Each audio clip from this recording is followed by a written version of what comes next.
Alrighty then, good morning, good evening, good afternoon, and welcome one and all. My name is Michael, I'm the Dead Aussie Gamer, and welcome to Pathfinder 2nd Edition, the 7 Dooms for Sandpoint. Joining me today are my wonderful and amazing Patreons who support the channel, allow me to keep the lights on here, and do all the cool, fun, and amazing things that we do here at Dag's channel. Guys, say hello to the folks at home. Hello, everyone. How you guys all doing? Good. Nice. Doing Now, as How you are guys, you? I'm good. Thank you for asking. Every time I start some shows, every now and then I just have some random shit that I just say. Right? This is probably about as autistic as you'll see me get. Anyway, today's random dag shit that he's got going on is I found this. Right? No, I didn't just find it. Okay, I didn't like walk around and go, oh, pick this up. No, I bought it. You know, I bought it. I found it. I found it at the shop. Ergo, I bought it. And this stuff is a color shifting paint, right? So it's green stuff, right? So it's a very popular brand amongst the mini painting and creating community. And this is a color shift that is supposed to be this beautiful blue. See how it says cobalt blue? Now, if any of you have ever like dealt with cobalt or have seen cobalt, Avarian, have you dealt with cobalt before, being a person who works with various crafting materials? I have. How blue is cobalt blue? It depends on what it's mixed with. Well, let's say unmixed. What, if I ask you how is this gin, I don't expect the answer to be how watered down it is. Okay, how blue is cobalt? Cobalt blue is close to a mix, closer between a sapphire and an oceanic blue. Right. It's fairly blue. Fairly blue. Okay. Now, would you believe, looking at this bottle of liquid, that somehow, through magic, and by the way, okay, just to, because for those of you who are like, but Michael, you need to spill it everywhere. You need to shake it because it's a thing, right? Okay. Gonna spill it. This is my tennis hand, is what we're telling people anyway, right? Yes, tennis hand. That's a motion commonly used for tennis. Yeah, yes. exactly. Or if I've got asthma. Okay, so this is you can even hear it. Okay, it's been mixed up. Okay, and look, this is the result. Okay, this is the thing. Okay, now inside, the fuck is that going on? How? Somebody please explain to me. Just explain the sorcery that is whatever the fuck this is, okay? Because for me, it's a glitch in the Matrix. Is all I can say. Is anyone who has ever been interested in this stuff? Also, if Green Stuff wants to sponsor my channel, hey, fuck it. I'll sell out. I'll sell out for a Klondike bar, okay? Anyway, Duly noted. look. This stuff is the closest thing we have to sorcery in the real world, and by thunder, I will make sure that people are aware that there are wizards making paint and not teleporting magic or whatever. Anyway. Sorry, I had to get that off my chest, but thank you. We're here to play role-playing games. We're here to play a role-playing game called Pathfinder, in which my heroes, these players, take on the role of protagonists within a story and an adventure, while I, the titular DM, engage them in a story of adventure, intrigue, and joy. Yeah, that's kind of a cobalt blue, yeah. Have you actually seen cobalt, like raw cobalt? It's actually really fucking cool. It's like, how it's like crumbly and shit too, right? Like it's like it's not like, I thought it was like a rock, like I thought it was a stone, but it's not. It's like almost powdery in and of itself. It was very cool. It is a stone. No, it is. Pulverize it. Yeah. Anyway, sorry, I used to be a geotech. Fun dag fact. I used to work with geotech stuff, and we got some random stuff to look at. Yeah. Anyway, And lick. we didn't lick anything. No. Oh really? No, we didn't lick things. I'm not a geologist. That's just for Navander. Yeah, I wasn't sure what happened there, but no, I just gotta smash things with hammers. That was basically it. I took a couple geology courses, and we were licking rocks. Yeah, fair. That's. I don't know what they're teaching. Maybe it's just a Canadian thing. Maybe. Honestly though, I've heard the same thing. Anyway. How many other people do you think licks the same rock? And do you think cleaned in between lickings? I mean, before A lot, pre-COVID, and no. yeah, pre-COVID, probably not much cleaning of rocks. Anyway, um, Ugh. before we kick off, we have some people to thank. We have, of course, our sponsors. We have Hero Forge for the wonderful art you can see of all of my character tokens here. Hero Forge is an amazing 3D model making software that allows you to design, create, and then 3D print your characters, heroes, and stuff. They're constantly releasing new materials and new updates, so hey, go check that out. It's really, really cool. We have Sirenscape, which of course is our beautiful and amazing sound set that you will hear throughout the course of the game that helps my players immerse themselves into the world of fantasy and adventure, and Fantasy Grounds for our VTT, which joins us all together here at the digital table and gets us to play this cool, fun, and awesome game. So yeah, go support our sponsors. They're all very, very cool. Then, of course, we have our lovely players who take on the role of the adventurers in the game. And I'm going to speed run you guys through these adventurers today. Starting, of course, with none other than Cinderiel, who is, of course, our cleric of Sarenrae, an elf who grew up in the town of Sandpoint, who was unfortunately caught up in the tragedy that was the Sandpoint fires. But instead of turning disaster into sorrow, she turned it into an enlightened reaching to speak with and commune with her god Sarenrae, and now serves as one of the spiritual apprentices to Father Xantus, a priest here in Sandpoint. This is played by the wonderful and amazing Schoolii. Hello, everyone. Then, of course, hailing from the nearby town of Magnamar, a former guard turned wandering adventurer, is Westinson, a dwarven gunslinger who has arrived in the town of Sandpoint to make a new life for themselves after giving up the bottle and dedicating himself once again to a worthy cause. Westinson has found himself sort of a new home, but at the same time has found himself struggling and grappling between whether or not his participation in the salvation, quote unquote, of this town is truly what is in his future. But thanks to the aid of a cockroach that has grown into his conscience, he is being guided on a new path, and where that path will lead is yet to be determined. This character is played by Avarian CA. Hello. And then we have Maro, a cleric of... no, you are a cleric, aren't you? Cleric rogue. Clogue. Yes. Yes. Cloak. Never use that term again. Of Pharasma, the god of death. Now, Father Xantus, at the beginning of this adventure, reached out and used a seance in order to speak with an old enemy of the town named Nualia. Nualia was to be forgiven for her transgressions against the town because she herself was a member of the town who was picked on, bullied, and driven to the evil that she ended up committing. However, Father Xantus felt it was unright. It was not right to let her suffer in the afterlife, and wanted to offer her peace. She was the one who told the group of the Seven Dooms coming for Sandpoint as a means of atonement. But this act of bringing back the dead and communing with it, and now all of these disasters happening to coincide with the seance, Father Xantus has been suspected, very curiously, of being a necromancer, of having ill intent for the town as its spiritual leader. And Maro, a cleric rogue from Riddleport, has made their way all the way down to Sandpoint in order to investigate these claims of necromancy and see if this town can use her spiritual guidance. This wonderful character is played by none other than our friend OG Lava Kitten. Hello. Hello.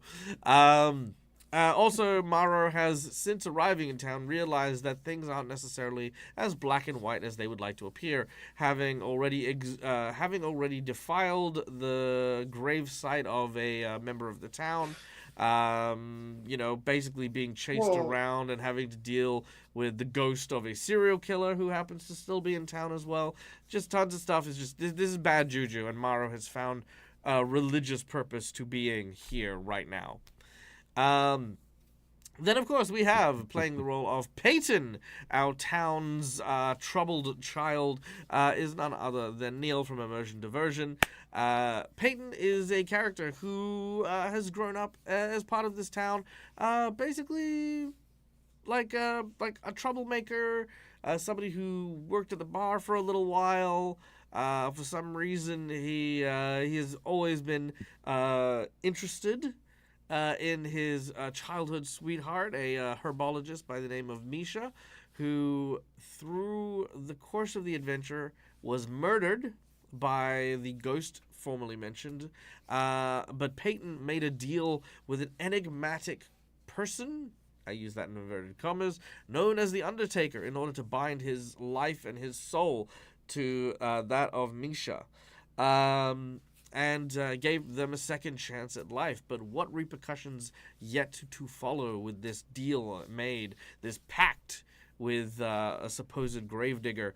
I guess only time will tell. But Neil, welcome to today. Welcome. Good morning. How are you?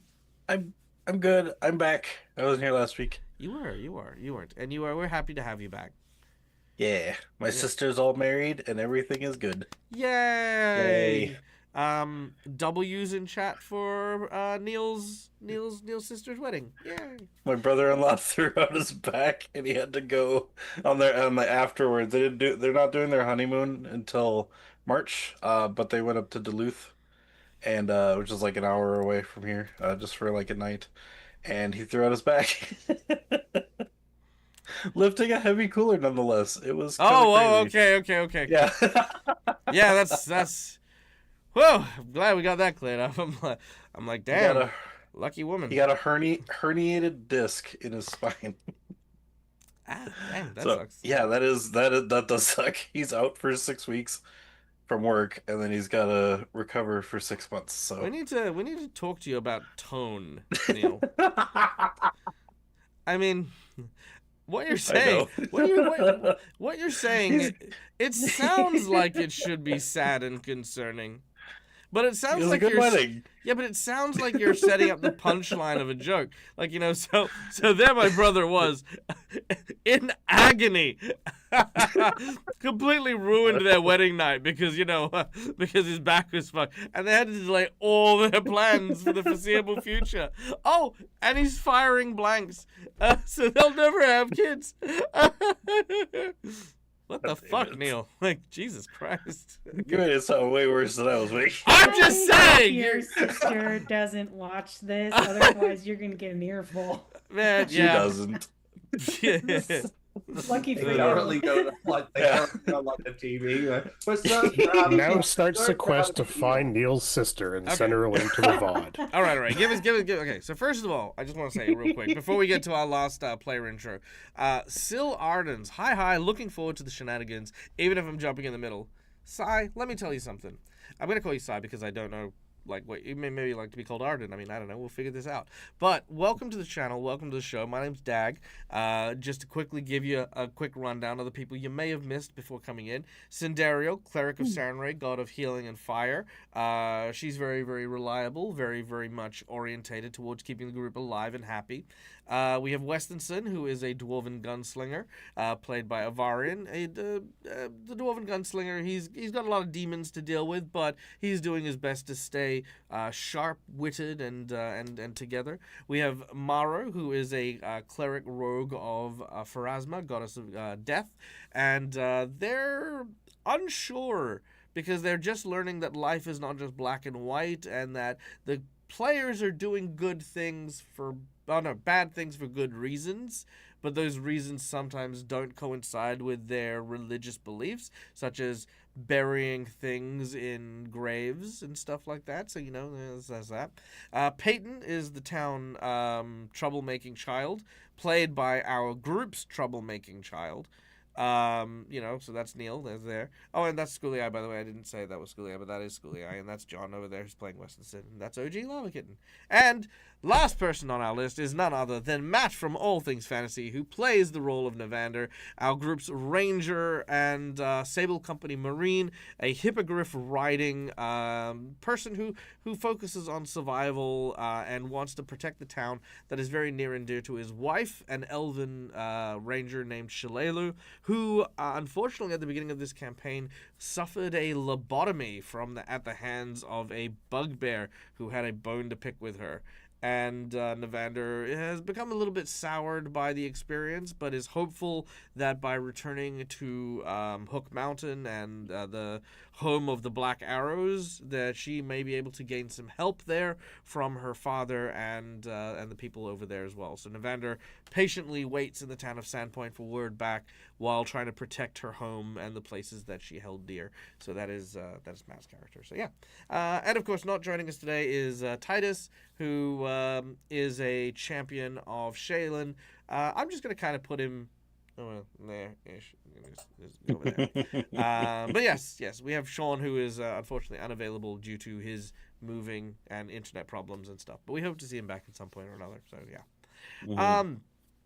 All right, last thing before we get going, we have one last person to thank before we start the stream, and that is, of course, our lovely audience members. Guys, thank you so much for being here. Thank you so much for participating and joining in the show. Whether or not you've been here the entire time, or if you've just joined in like Sai has, we welcome you here at the table, because I don't like games and shows where you guys don't get to participate in the fun, so we have a number of ways for you to interact with the shows that we run just all the time. First of all, just by watching the show, you earn channel points. That can be used to influence the game while we play.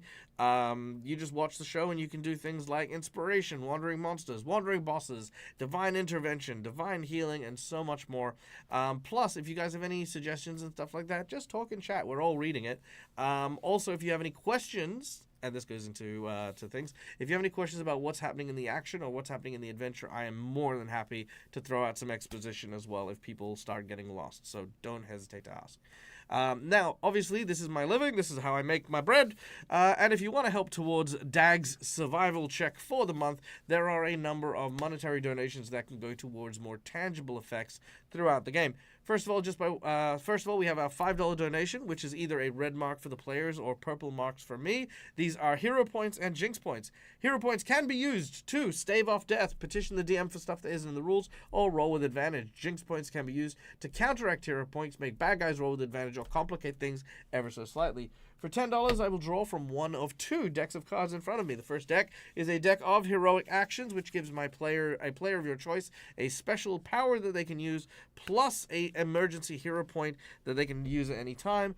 Or you can have me draw from the deck of plot twists and flashbacks, which gives me a random story prompt that I will then use in order to influence my game today, trying to use that prompt as best I can throughout the game. It's a good way to keep my skills up as an improv artist and as a GM, so yeah, always love those ones. Then, of course, we have... then we have our $20 donation, which of course is the coveted golden natural 20 you can see everyone here having. Yeah, the $20, it's a nat 20. It's basically a critical success. You definitely want to do that because, you know, sometimes you need to do the cool shit, and this is how you get it done without having to worry about fucking up your rolls. $50, we have 3 rewards at $50. We have a boss buff where we increase the difficulty of a challenge the group is facing by quite a substantial margin. We have a magic item that you can provide to a player of your choosing. This can be a homebrew item you design. You can get me to design a set item for that person, or you can give them something from their wish list.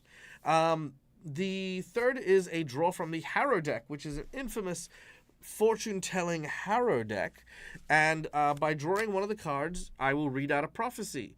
First of all, the card will have a status attached to it, and our heroes will get a boost to that stat every time they roll it. But then if the heroes can also fulfill the prophecy as written on the card, then our heroes will also receive a blessing or a boon from whichever card they happen to draw. So there's that. Then, of course, we have our $100 secret menu item.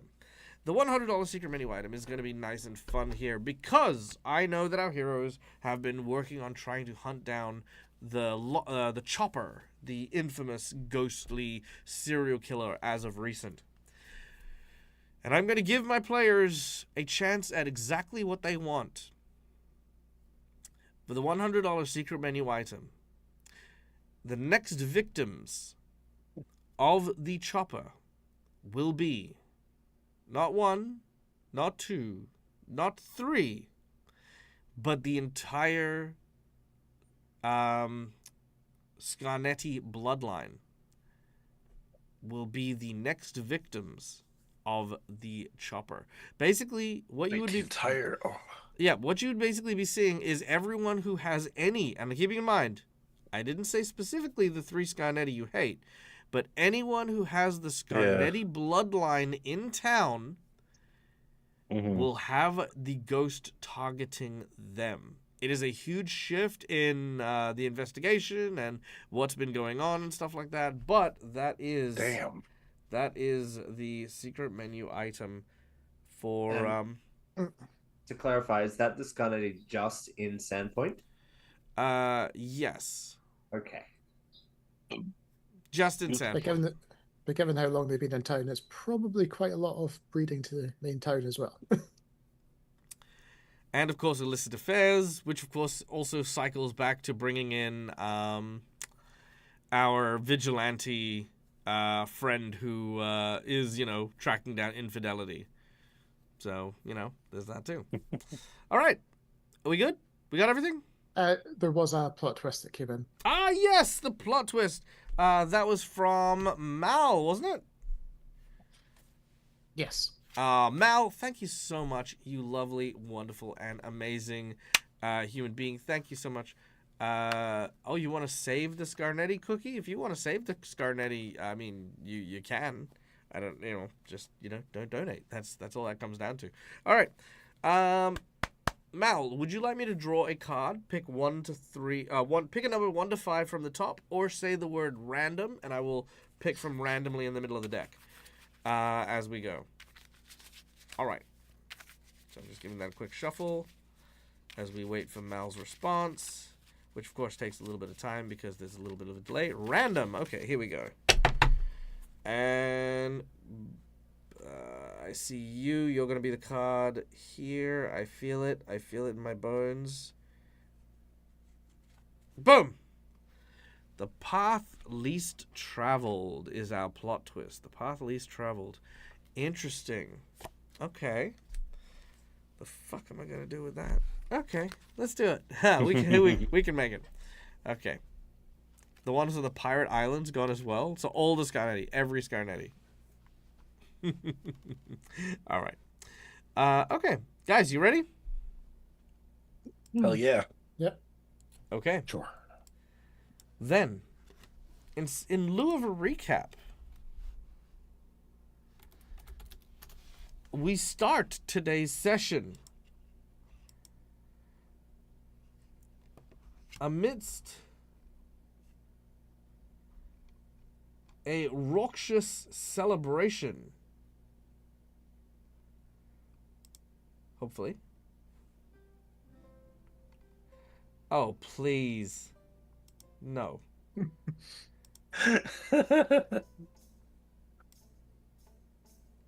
Did we That lose wasn't very stream? noxious. Did we lose stream? No. No? No. Oh, just my internet. My internet then. All right. Yeah, Well, no, again, probably not your internet because you're still here.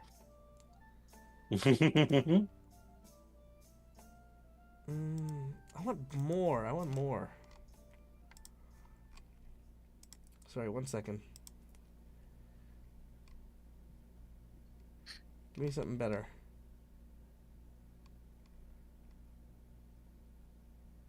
Ooh, what's this one? No. Need a rowdy party. Ooh, what about this one?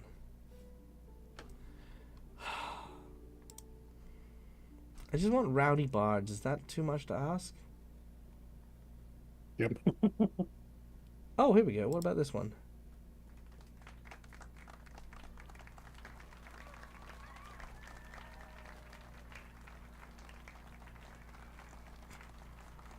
It's not bad.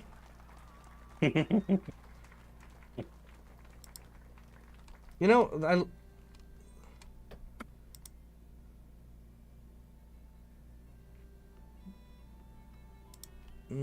no. Okay. Last attempt. Come on, Sirenscape, you can do it. No, that wasn't it. Okay. All right, we'll go back to the other one. I tried. I'm trying to get like this like really celebratory kind of like music business. Maybe like Village Festival or something like that. I don't know what kind of search options you have. Oh, hold on. Let's. What about this one? Oh yeah. Okay. Okay.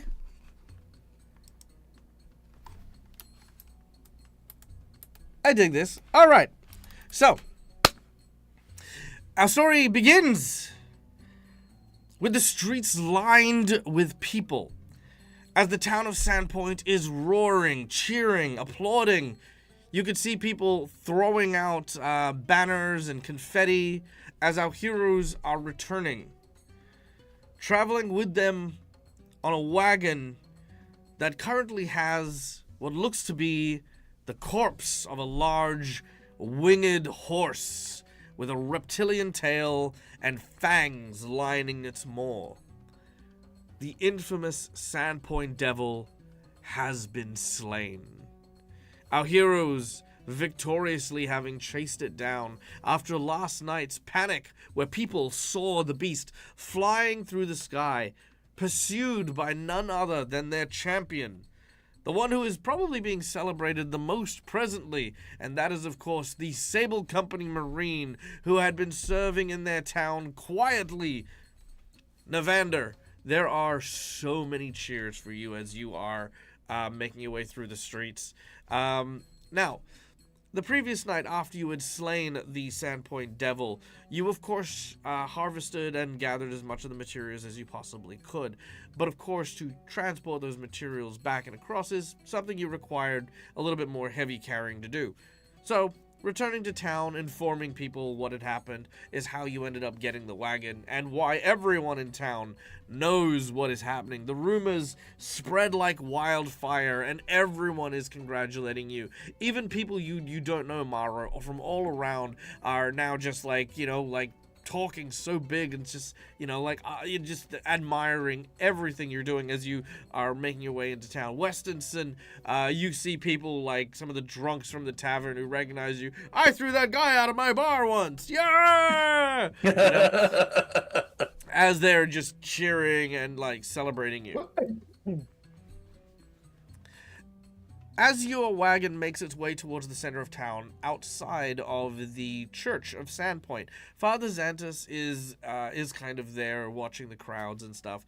Now, basically from here you would separate the Sandpoint Devil wherever you need to, but it seems as though the town wants to hear you say something. They want to hear from the heroes who managed to slay this terrifying creature that has been haunting the dreams and nightmares of the people of Sandpoint for centuries. You watch, and as you sort of there's like this little dais at the front of the church where you can stand to address the crowd. You can kind of see Father Xantus is up there, and so is the town mayor.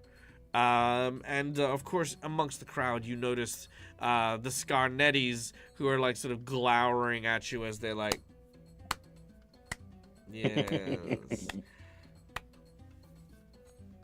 All right. Navander looks around at the others. Are we supposed to say something? Morrow just looks back at you like, this is all you. As far as Yeah, I think Peyton would be a little off to the side since he wasn't actually there. There's no off to the side. You are right there in the middle. Oh, okay. we're trying to subtly push Navander forward with our eyes. Oh, Like, I'm not. This I'm is not all subtle. you, guy. Hello? All right. Same as Star. She's pushing the Vander because last time she was put forward, it didn't go well. All right, Navander, your team has nominated you as they push you from behind. The crowd falls silent to a murmur as they see you step up onto the dais. He licks his lips. There's a lot of people here. It's like the entire town of Sandpoint. The whole town of Sandpoint It's is a coming lot out of for this. people. Yeah. You see some kids on the shoulders of their parents, like looking at you, like their faces kind of painted in the colors of the Sable Company Marines and stuff. You know. He grips the pedestal, both hands. His those who are close can see like his knuckles are quite white. He gets close and he goes, "Thank There's you." feedback.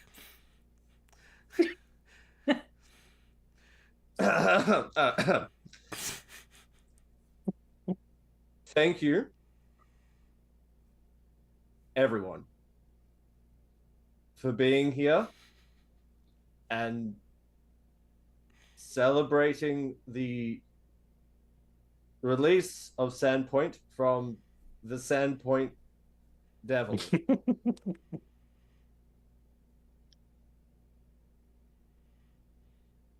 Have a great day.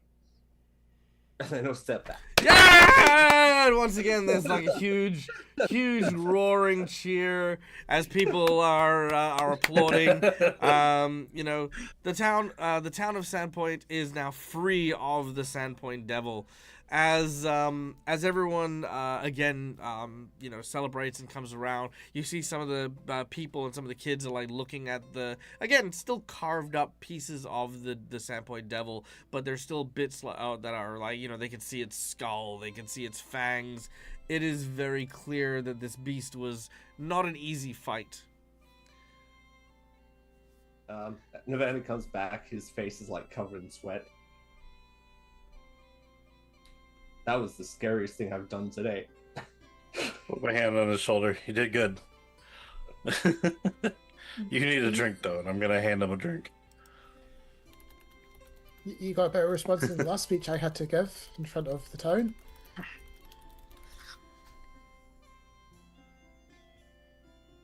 It is quite scary. I understand. As the people are coming back and forth, you know, like having a look and stuff like that, you see one individual, Navander, that you do recognize step forward. It is not them. 1 second. What did I do with him? This guy. You recognize this individual as he steps forward. He says, "Well, I do declare, this is one mighty fine beast y'all done managed to slay. You say you did it with your own 2 hands, too." Well, with everyone's assistance, yeah. It is good to see you made it into town safely, Jebediah. Oh, with plenty of help and assistance, of course, from your fine self, Navander. And, bless my soul when I found out that none other than one of the great and powerful heroes of Sandpoint, well, one of the ones what helped me out of my dire predicament. Well, I wouldn't call it that far. We just went out and... Oh, come now, there ain't no need for that kind of modesty. I mean, look at this creature here, this fine specimen. I mean, anyone not celebrating exactly how much you contribute to this town, well, as far as I'm concerned, they should be shot, drawn, and quoted. Things you do here, well, I must say, I am truly impressed. Kind words, Jebediah. Thank you. Ah, hey. But if you really want to meet... Sorry, go on. I was gonna say, words. Jebediah, he don't do good word-making thing. Not like your fine self when you were up there on that podium. Here, little something special from old Jeb. He hands you what looks to be a strange-looking flask. There's nothing particularly special about it. However, it does seem to be made of ivory with a golden inlay that is very delicately carved. It's probably a good few 100 silver, if not 100 gold worth of artisanal value. A mighty gift. Think nothing of it. The amount of peace and what's the word? The amount of peace you're going to bring the people of Sandpoint, able to, with them being able to sleep without this ornery beast hunting them down, well, can't put a price on that now, can you? I guess not. Come, I'll introduce you to the others who played a major role in taking down the devil too. Well, I would absolutely be delighted. He will gesture Jebediah towards Sandariel, Westons, and Mara Payton, introduce them one after the other, and words. Yep, fair enough. We don't need to do the intro. We don't need to do a whole introduction. As Jeb introduces himself and comes and shakes your hand, is there anything you would like to ask, say, or do? Sindariel, he'll probably approach you first, kissing the back of your hand if you'll allow him as a gentlemanly gesture. She'll allow it. Probably be a bit out of place because no one really treats her that way in town. You can feel he's got like a thick, bushy mustache as well, which kind of like feels like a caterpillar crawling across your arm.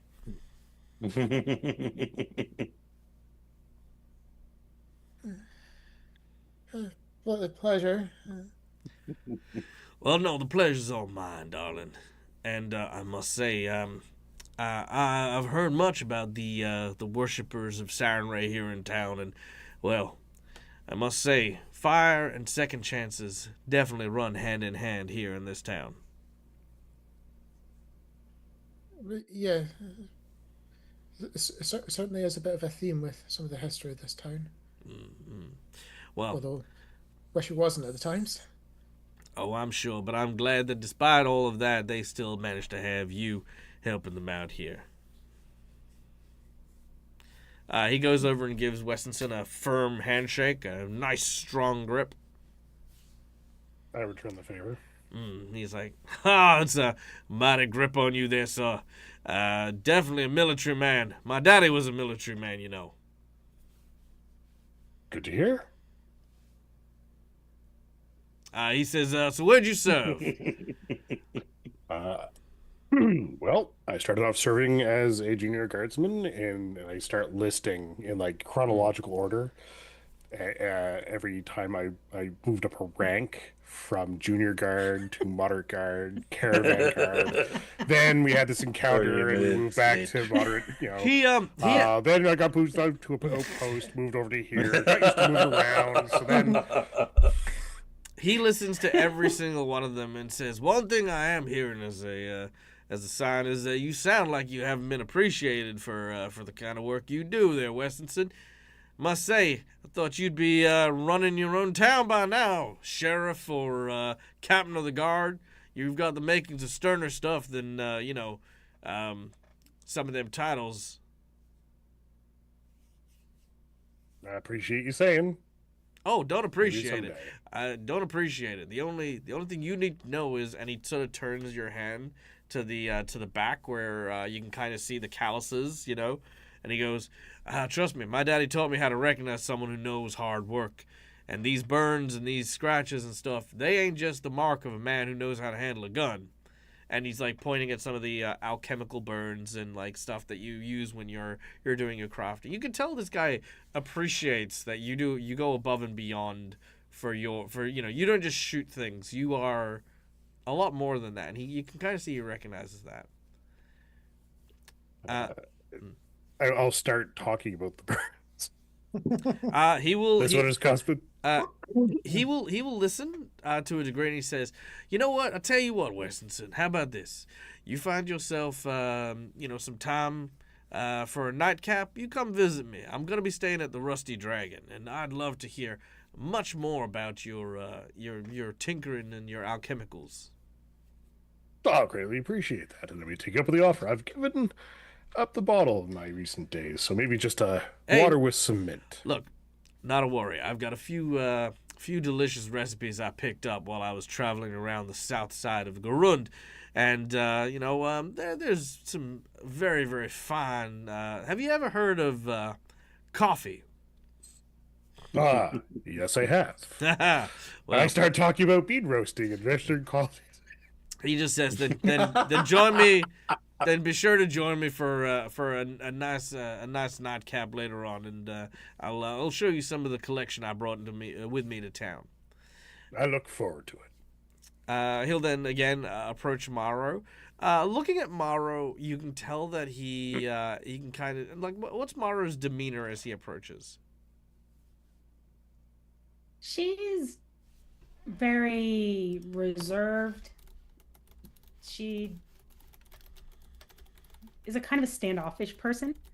So she would not be receptive to hand kissing. She would probably pull away before not that far. Oh no, he won't. That's the thing, is he can Yeah. tell that when he approached, and I just Yeah. wanted to get your gauge. So instead of going Yeah. to kiss your hand or anything like that, he just sort of deeply bows at Morrow and says, "I'm very, very honored to be in the presence of someone who is a keeper of the old ways, and of course, the caretaking of the spiritual sides of things. A bit of a suspicious man myself. I hope you don't take offense, but for Asmund, they well, I believe they have a fate and a part to play in any good town, and I'm sure that I speak for most folk when I say I'm glad that your services weren't needed today, and that this creature could be dispatched with one such as yourself traveling with this group." She'll nod back and thank him. Yeah. She's kind of sussing him out still, but she does appreciate Yeah. his words. You can tell, like, she just softens a little bit. Like, okay. He's not gonna try to smooze me. Yeah. Looking over to Peyton, he says, "Pleasure to meet you, Peyton. I've heard your name around town more than once. I think, what's the word? Incompetent boob was used a few times. I'm Good not... to meet you too, sir. Well, look, I don't let rumors define me. You look like quite the young, strapping man, and trust me, not many people are going to understand exactly, the way that some folk work. I mean, hell, most people think that I'm some sort of roughneck bandit from a podunk town down in the Manor Wastes. But rest assured, people like you and me, we know when things are deeper than what's on the surface, don't we?" Sometimes. Yes, indeed, sir. Well, it's a pleasure to make all your acquaintances, and Navanda, as always, my door is open to you at any time. As I said to Westonson, I'll be staying at the Rusty Dragon Inn. Y'all need anything, you just come give old Jebediah a holler. You hear? Same goes with Yes, you, sir. Jack. He nods his cap and he disappears as well.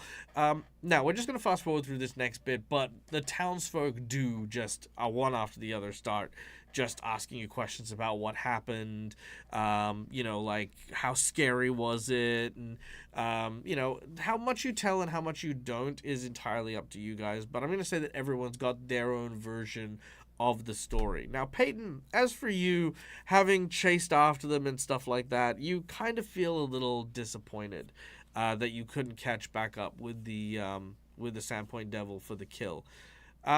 But again, because I don't really want to linger too much on the fact that poor Neil had to miss the episode, so he didn't get to do it. But the thing is that without you, they wouldn't have been able to track it down, and they wouldn't have been able to be found after they located and killed the thing. You found them after that point, which is how they were able to get out and get everything as well. So you contributed towards the end and the recovery of the body and stuff like that. So yeah. Nice. Now, this is still the middle of the day, so you guys will, of course, sell all your stuff, do all of your everyday things. But the question now remains as to what your next plan is. Officially, the second doom of Sandpoint has been fulfilled. So congratulations on that. Wait, Yeah. Sorry. Did you just say fulfilled As in killed, destroyed, ended, Oh, okay. done, finished. There's a Finito. second dude. There's more of these You're like, horses. oh no, we're doing the bad things. Yes. I've been yes. reading the Wheel of Time, right? And it's very much, oh, this thing has been fulfilled, so go order for the next thing to happen. I was like, what? It had babies.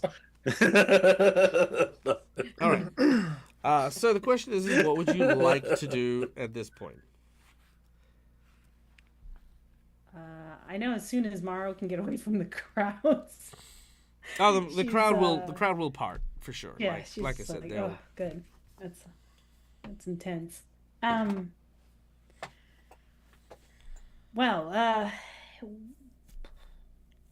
well, now that this is done, and she avoids looking at the corpse all chopped up in the wagon, I think I'm going to try to get some information out of the sheriff about this axe, if anyone wants to. Yeah. With. It's a good plan. Mhm. Good place to start, I think. Are there any town guards that might have retired that were from that period of time that might have been in charge of like booking of items or something like that, apart from Hemlock? No, because. They were all killed. I'm just kidding. Well, actually, yeah. Oh, really? Oh, yeah, gosh. because the thing is, the town itself doesn't really have a guard; it has a militia. There is a town sheriff, but the previous town sheriff died to Jervis Stute, which is how. Also while Jervis Stute was alive, the previous town sheriff died, which is how Sheriff Hemlock ended up getting this position. Damn. Yeah. The other person we would talk to if we don't get a good enough lead was to try with Malvolo and Collodi. Maybe one of the two would know where that axe went, but we were going to start with the sheriff and not bother the poor. That's a Yeah, good he plan. he didn't like us being there in the first place. He doesn't. Well, we could try well, talking to his puppet friend. Yeah. To be fair, Malvolo just doesn't like people who continue to poke around about his best friend, who turned out to be a serial killer and then got murdered before a trial. Yeah. Yeah, and she would advise like trying to speak with his, companion Collodi. Yeah, and just trying to see what we can get from there without having to poke at that wound. Because we did say we try to clear his name, and so she doesn't really poke that wound. Okay. But yeah. Is anyone else going to? Sheriff. Yeah. Is anyone else going to go with to talk to the sheriff? Navander, I imagine you're going to be the one primarily going to hand in the bits and bobs and corpse bits for Yeah, I'll take care of that if Mara wants to have a chat with the sheriff and stuff. Yep. If Navander needs help carrying it, I can help Navander carry it there. Okay, so Mara, you're currently going to see the sheriff on your own? I was going to say, the only other thing... Westendirial and Westonson want to come along. Yeah, the only other bit that Cinderella might think about is while we're at the sheriff's is whether there's any records on how the evidence might have been handled, who might have claimed it from outside of storage. That she might try to look at while the sheriff might be partly distracted. Whether it's speaking to one of his deputies or whatever. Sure, you can do that if you'd like. Well, Morrow, I can go with you, or I can stay here. I will let it be your choice. Me and the sheriff don't see eye to eye. Last time it was a series of exchanges. So it depends on the tone you wish to set with this man. I'd rather try to gain his cooperation first. It'll be easier to get things from him going forward. Certainly. Then I will help Navander deal with the corpse. All right. So Westonson and Cinderella and Navander. I.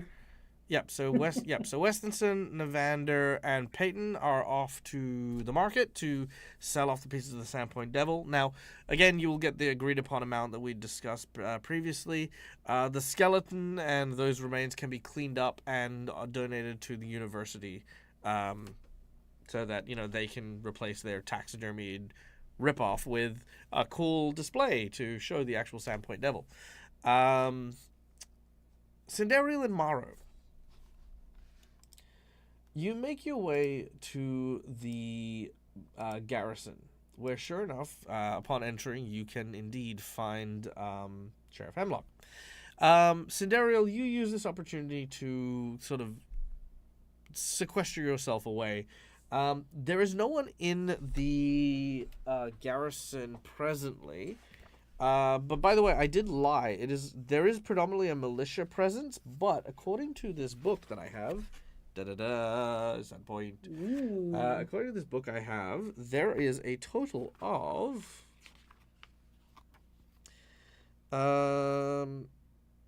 about a dozen full-time guards, all of which are male and female humans. There are a few experts who help keep the garrison, such as smiths, cooks, bookkeepers, couriers, and the like, most of which are either apprentices or like learning people from the university and stuff. The guards patrol by themselves, but don't really know how to handle much more than the odd drunk. They're basically level 2, if that's any coincidence. The only other person, because there is no deputy, is the jailer, a man by the name of Vedeci. His name is Vedeci, or Vachidi. There's no picture of him. Yada yada yada. Yeah, that's basically it. Okay, and also right, and he is in the jail, which is just below the garrison, which you can head to because there's no one stopping you from going to visit the jail or talk to this guy.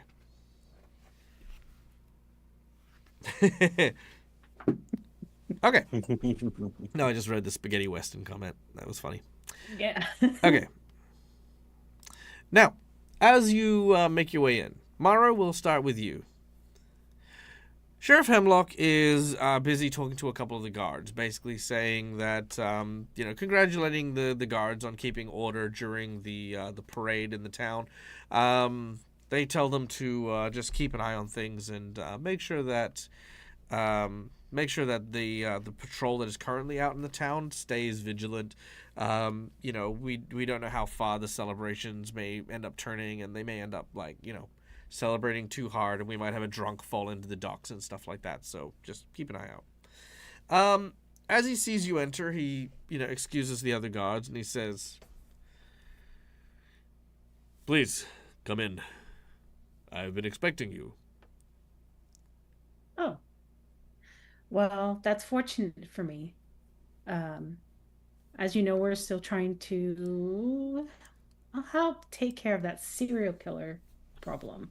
Yes, it is. It is quite the task when one rarely finds a killer returning back from the dead. Yes. Which leads me to why I'm here. We know that there are a few items that we need in order to rid the town of this ghost. One of them being his axe.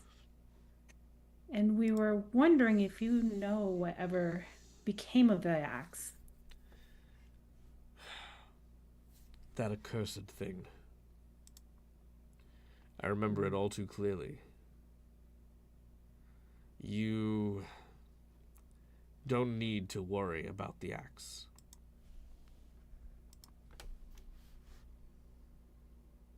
Why, may I ask? He thinks for a moment and realizes he does need to tell you. When everything happened all those years ago, we were, all of us, grieving in our own way. The previous sheriff was a good man, A friend. One who did not see me as a Shawanti barbarian, but instead as somebody who wanted to make things better in this town.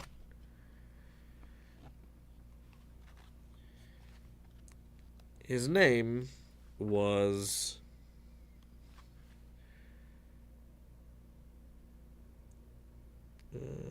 Casp Averton.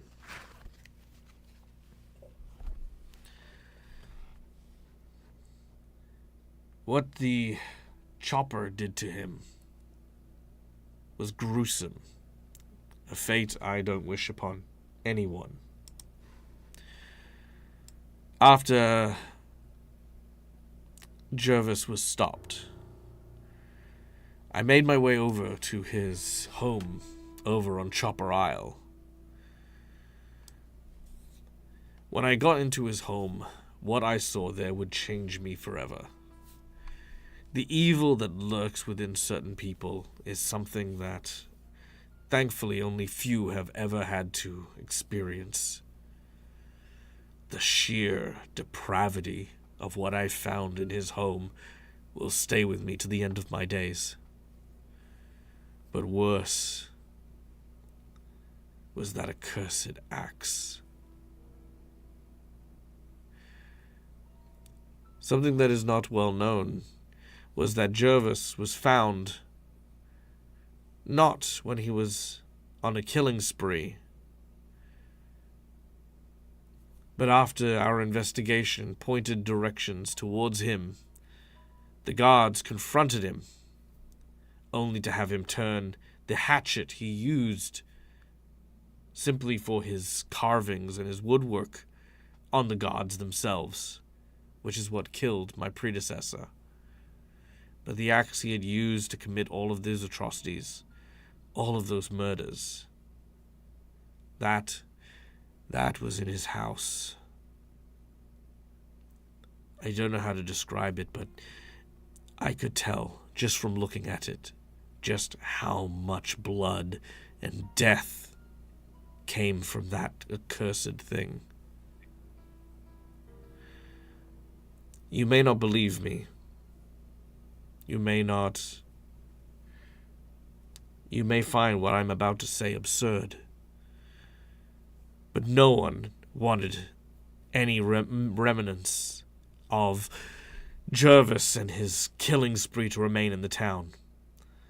It was against protocol, but myself and the other guards agreed that no trace of the serial killer should remain, and we took torch to his house.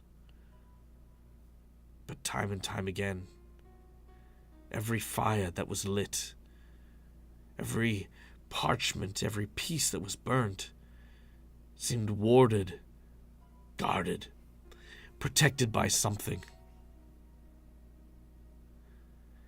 And that is when the axe,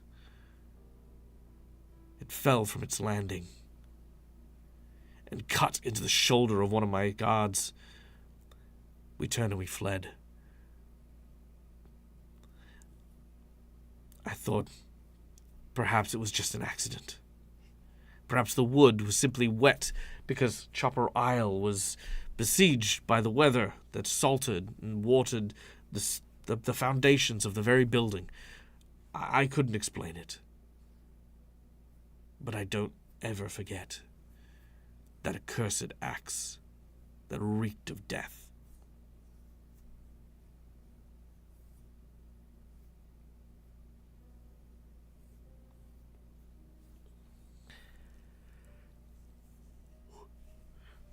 So, as far as you know, it was left there. I swear to you, that axe is on the floor, right where it fell, and has not been touched since. I don't think anyone could.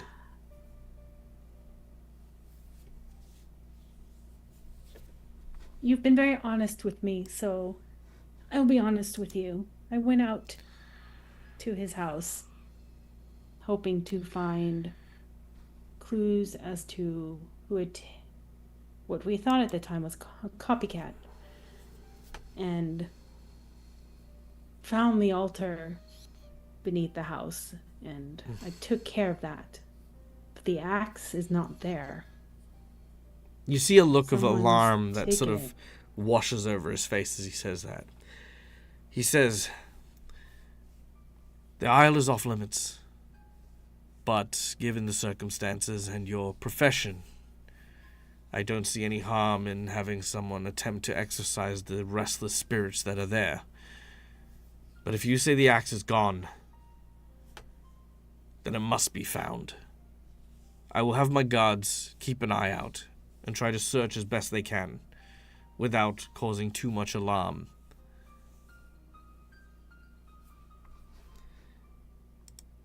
Thank you. We will continue doing what we can on our side to find this axe, hopefully before anyone else is harmed. He nods and carries about his business. Meanwhile, Cinderio, deep below the, I say deep, just slightly below where this conversation's happening, you fall down. Oh, sorry, you follow you follow down a flight of stairs to the jailhouse, where indeed you find. I swear there's not going to be a picture of him, but I'm going to try anyway. God damn it. His name is Vachetti. V-A-C-H.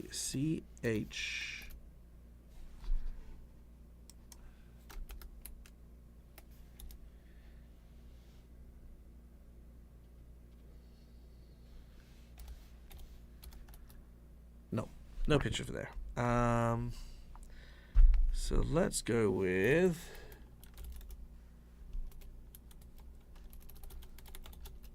And this is the fit for the chief jailer, correct? Yes. Okay. No. Because You know what? Fuck Well, it. she was He's going a for kobold now. effectively the record keeper. We're secretary, but okay. Again, there's no know. record. Yeah, There's got to be records somewhere. not really. It's a tiny town. I just scribbled notes that may or may not be lost. It's fine. Me as a player is now trying to mentally put out everything that was just dumped to you. Gotta play dumb, play dumb. Yes, I know. All right.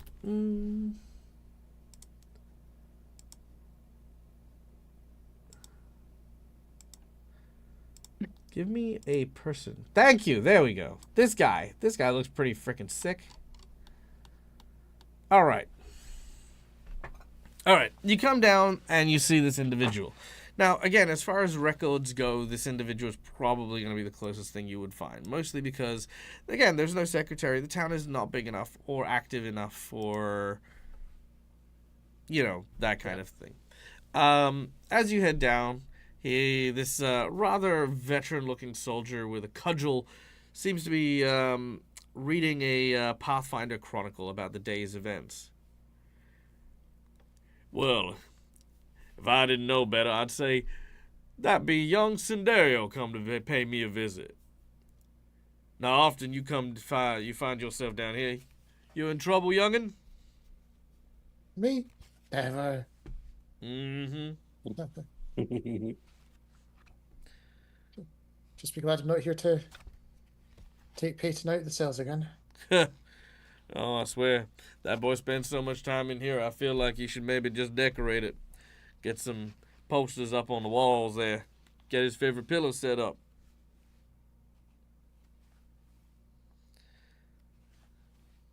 Right, sorry. This is me mentally readjusting what I was planning. I mean, you can still ask him the same thing as you would ask the clerk. Yeah, it was. Doesn't It's a bit different change. to look at. Doesn't It's a bit different to looking through for notes and all that sort of stuff. Oh right? yeah. You can look. Yeah. You can ask him to I look know. through notes and stuff. Yeah, you don't know what's there. You can ask him. No, with him being a jailer, I'm mentally rephrasing it. Okay. So with him being a jailer, and this is just me speaking out just so I can help frame my thoughts and so Chet knows where I'm trying to go.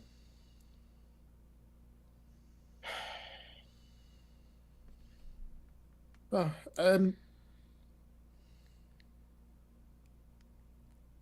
kind of hoping you'd have heard some interesting tales, possibly from people like Peyton that might have just been in here for a couple of days and all that sort of stuff. As you know, there's been a few assaults recently. He puts down his paper. He takes off his glasses. He says, if you're talking about the serial killing ghost thing that's going on right now, then you say you're talking about the serial killing ghost thing going on right now.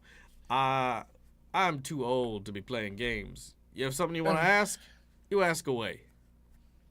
Well, there's a theory going around that there might be someone might have wanted to collect some of the slasher's mementos in the past. I was wondering if potentially there might have been any loose lips in the jails recently about people that tried to acquire something that maybe they shouldn't have. You asking if anyone stole things from the ghost? Like, claim to have tried.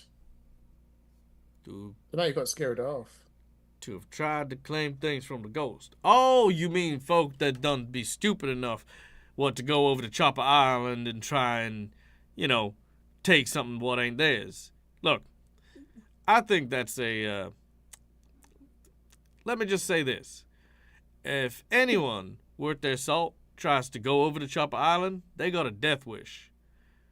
The guards who went over there, they did not come back right. I thankfully did not join the guard until long after that time, but from what I remember, man, the guards keep people right scared about that place. Won't catch anyone dead over there. But on occasion, I do hear that some of the teenagers, they like to challenge themselves by swimming out to the island, trying to get as close to the cabin as they can before turning tail and running. But everyone says the same thing. Ain't no one gets close to that island. No one who values their life, anyway.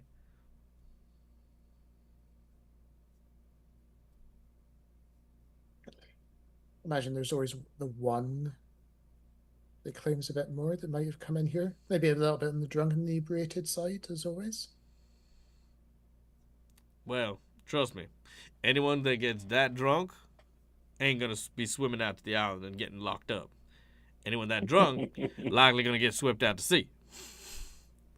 Unless they're drunk, coming back, and it was to hide whatever they did. What exactly are you looking for here?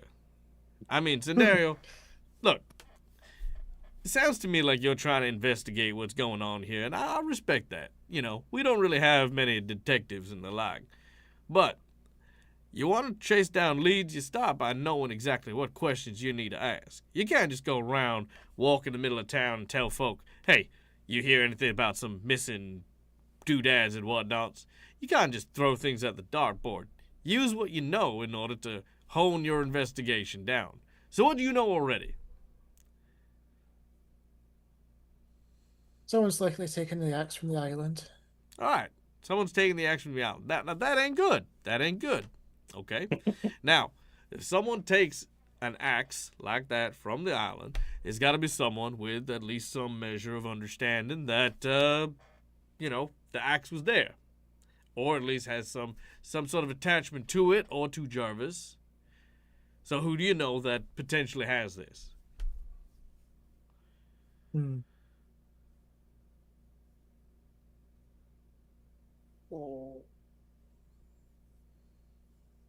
which point she'd probably just look upstairs or just turn her face up, looking up. The sheriff? I mean, yeah, the sheriff was there. That's a good point. Sheriff was there at the time of, of Jarvis's arrest. Jarvis did kill his mentor. He's got definitely a personal thing. And in fact, it was Baylor Hemlock that killed Jarvis Dude himself.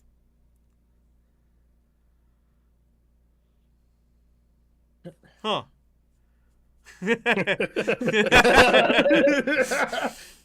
Is this when he goes, himself?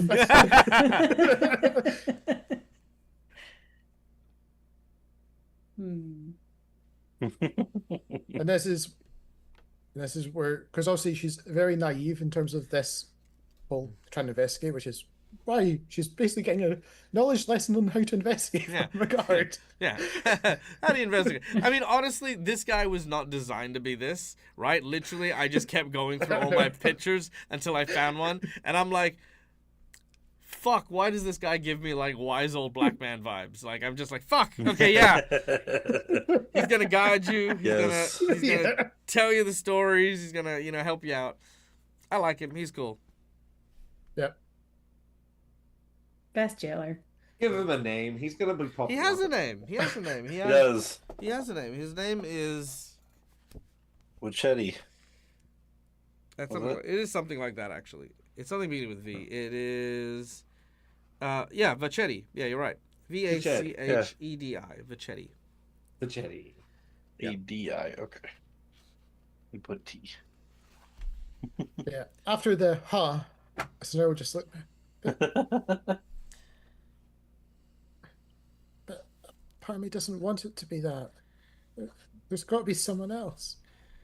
Well, I'm sure there is. I'm sure there's plenty of people what has potential alibis and the like, or potentially have motivations. Your job is to go through and sort all that out and find out exactly what it is you're looking for. Again, you end up spending your time investigating every single person in town. You're gonna be here for a very long time, son. What do you say instead of son? You say no. I Lass. huh? Lass? He's not Irish. I just don't think he'd put anything there. He'd just be like, yeah. It's weird. Anyway, And carry he on. just goes, little lady. Yeah. And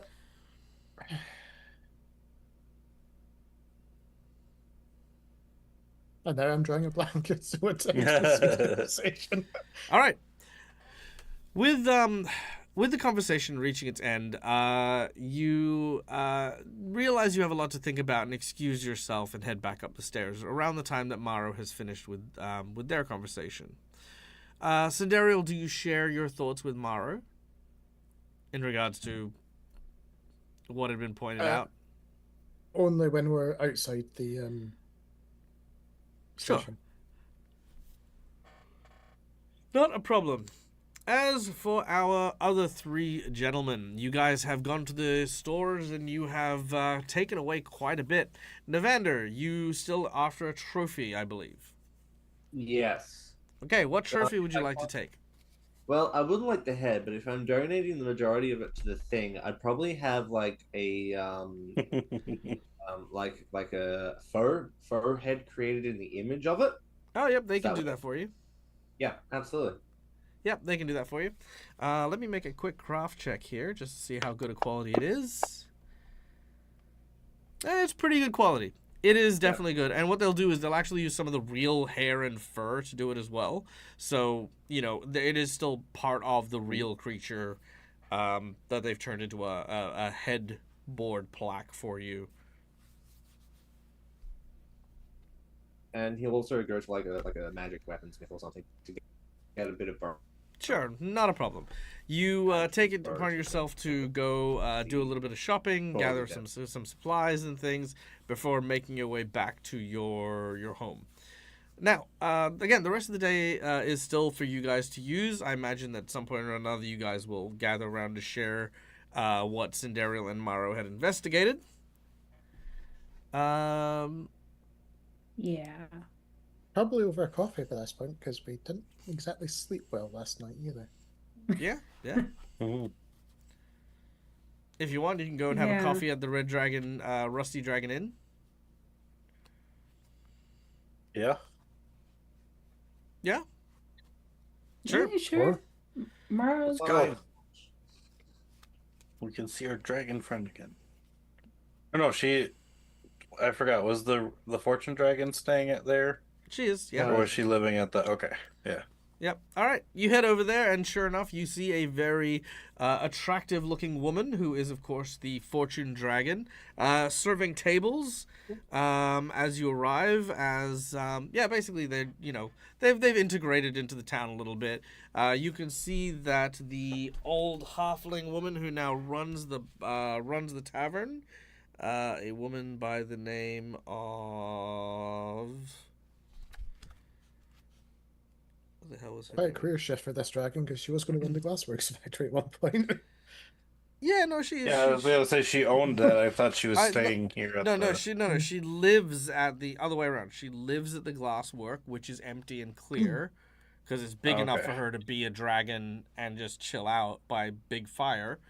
Yeah, nice and warm. But she is working here because she needs to eat and she likes the food here. Here we go. Bethana Colwyn. I wonder if I've got a picture.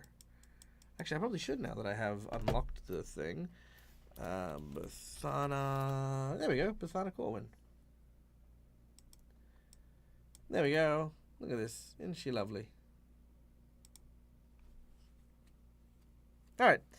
So this is the current person who is running the Rusty Dragon Inn. As you enter, she greets you all warmly. Oh, hello, dears. Your usual table, I imagine. Her hands trembling and shaking from her age. If it's not too much trouble. Oh, no trouble at all, dear. As she prepares to sit you down at your usual table. However, another group of individuals wave you over. Hiya. Okay. A group of adventurers, so it would seem, wave you down, but you recognize one of them in particular. One of them is Adama Scarnetti, who you guys had met. That was the cousin. The cousin, yes. Oh, hey, over here. Oh.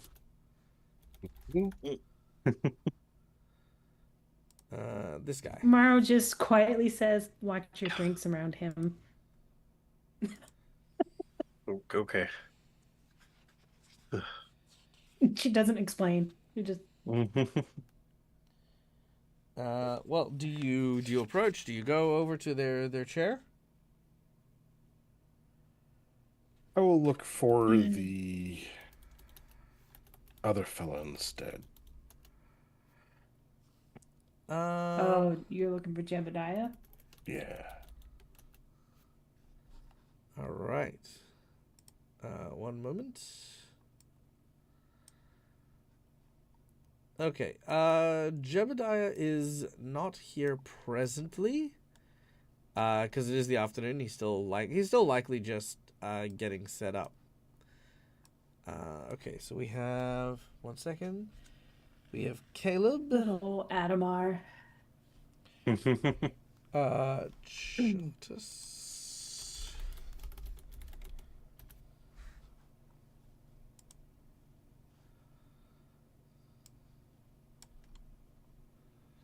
Okay, sorry, I'm just getting these the guys who are at this table sorted out here.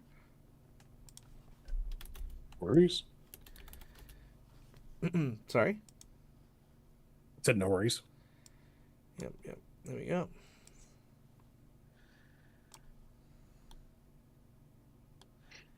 Good. Okay, don't need that one. And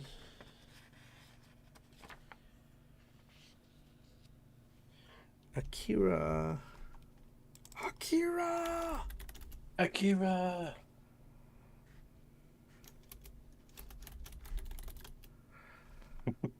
Arika. There we go. All right. So these 4 individuals are at the table with I'm just going to try and move it so that you can see all their names as well.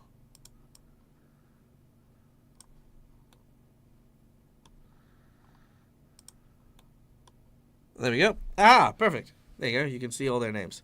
Okay. These individuals appear to be gathered around the table as they introduce you. Adamar says, "Oh, well, it's so good to see you all. I hear you have been quite busy slaying the Sandpoint devil and everything." Oh News yes. travels fast. Oh, of course it does. Something like that is not something even a sleepy town like this would ignore.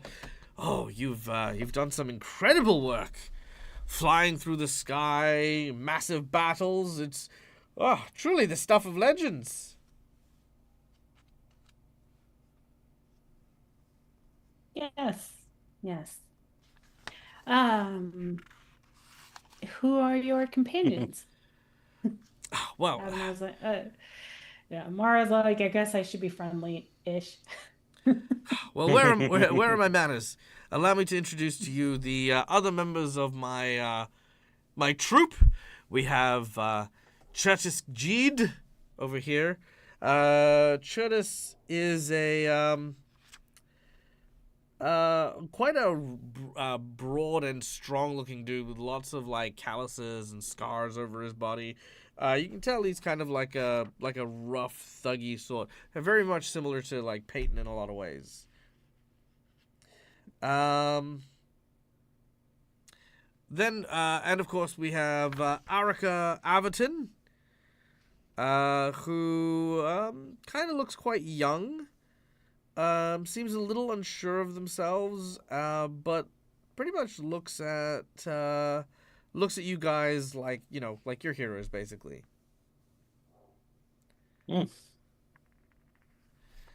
Now, at this point in time, you get introduced to the last member of the table.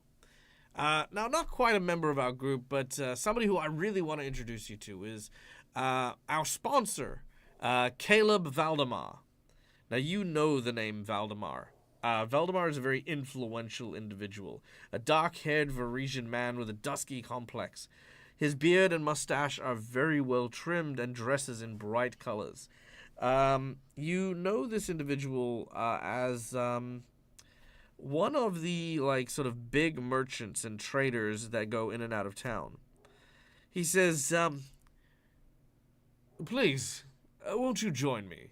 Me and my companions would love to have you accompany us for dinner. My treat, of course."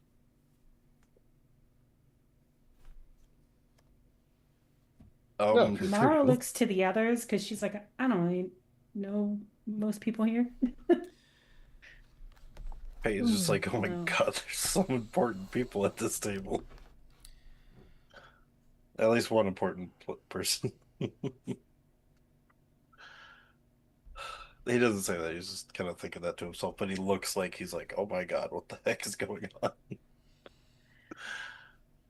Well, I'm new to Sandpoint, so I'm interested to learn more about people who live here. Well, the people who live here are indeed worth knowing, and none more so than myself. So please, grab a seat.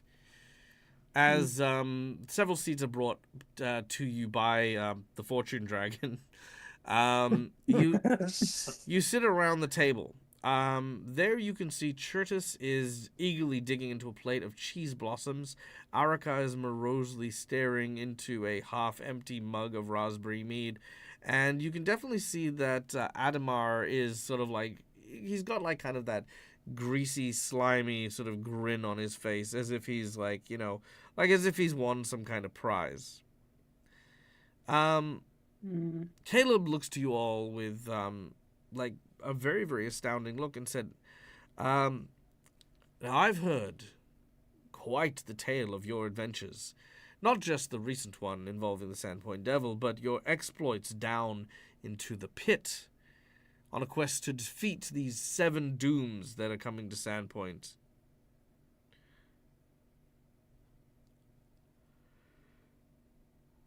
I mean, yeah.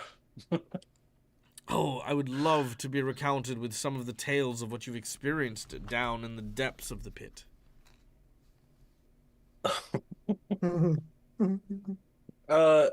He's Sorry, Peyton. no, I know. I just What's your interest in the pit, Mr. Valdemar? Please call me Caleb.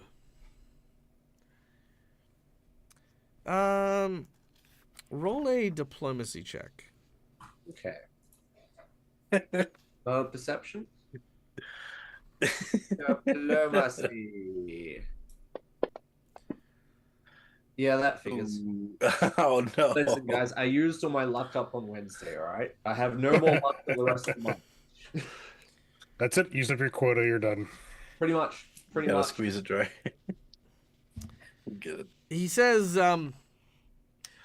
well, anything that the heroes of Sandpoint seem to be wanting to do seems like a story worth hearing, don't you think?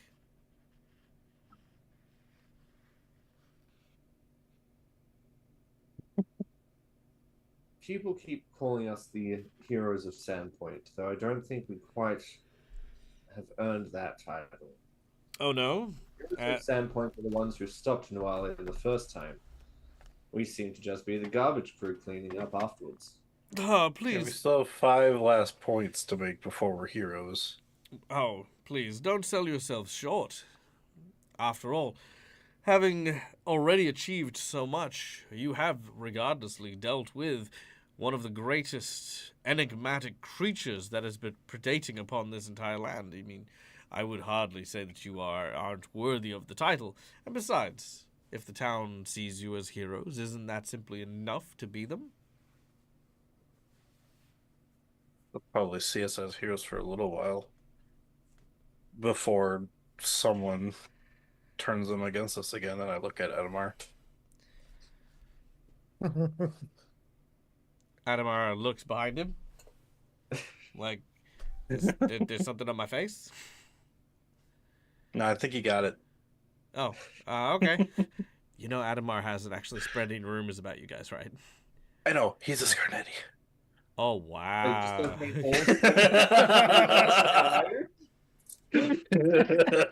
So because Tell it's us how you really feel. yeah, so you shoot him a dirty look because his cousin's been speaking shit about you, which he's like, you know, okay, yeah, sure. He's like the fuck you talking about? Like, I didn't say shit.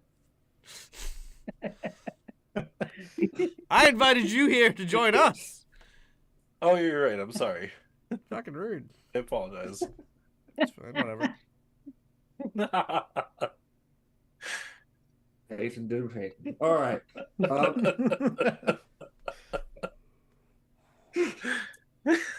Gonna turn that into both of. We're gonna turn that into an action word now. It's fine. It's gonna be a thing.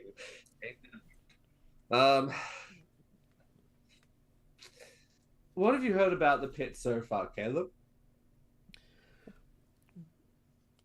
Not much, I'm afraid. Not many people go to it. It is not very far out of the town, and that apparently there are goblins.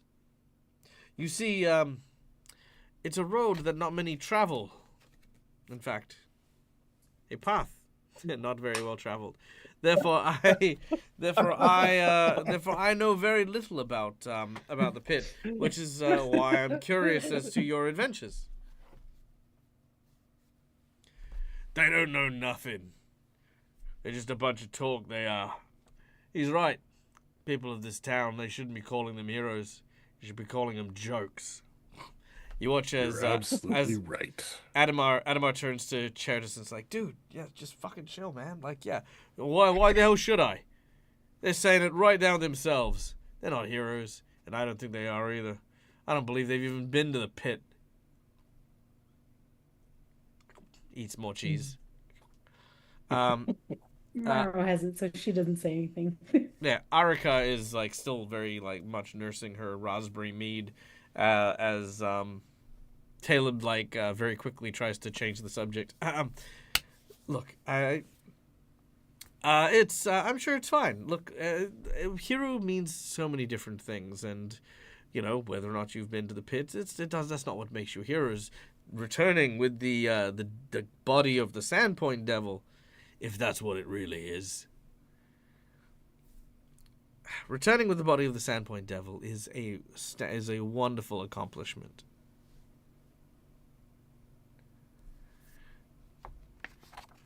We just want to make the place safer for Sandpoint.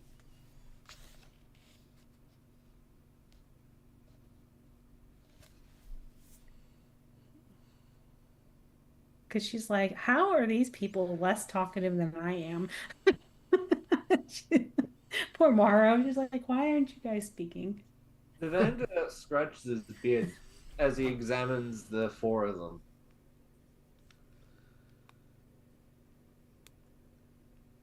The pit is not something to be taken lightly. It's not a place where one walks unprepared. It's deep, it's dark, and it's filled with dangers.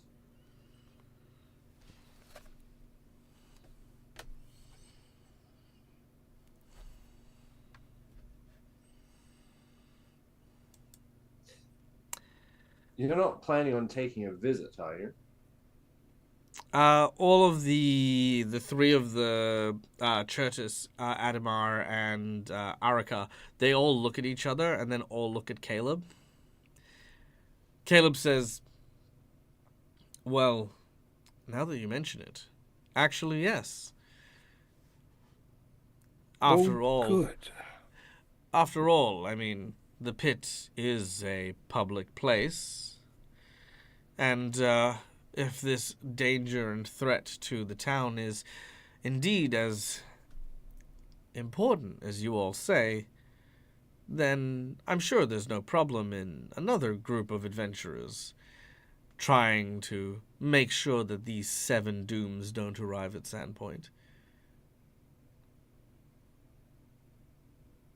And of course, the better armed we are with information, the better chances we have of thwarting this evil. You're absolutely right. I agree. Mhm. Better if we work together than separately. Oh, no. Adamar has told me about your involvement with the Scarnetti family, as well as the instance surrounding your beloved priest. No, I appreciate the sentiment. I do, and I am, as I said before, big fans of the work that you've done so far, but unfortunately the venture that my adventurers are going to be going on, they will need to travel alone. At this point, Arika kind of speaks up and says, I mean, maybe, but we could also get a lot of benefit from working. We don't need them, Arika, Chertis says, spitting venom as he's still eating cheese. We do not need them because they are still working for the ghost of Nualia. They are still working against the town. You all heard it. We've all seen it. A coincidence that they just happen to kill the Sandpoint Devil. They just happen to find a demon beneath the temple of Sandpoint. What are the odds that these things just keep happening to this group? Why should we believe anything they say? I say, when we get down to the pit, all we're going to find is the things we need to expose these losers as the frauds they are. Can I hate Nualia much as any other one. I'm definitely not working for her. Can I throw my voice behind Chertis using the ventriloquist ring? If you want to, yeah, sure. Yeah, and I just say, just watch out for the mimics. Watch out for the mimics, you say. From behind him, Yeah. he turns around to see who's talking behind him and doesn't see anyone behind him.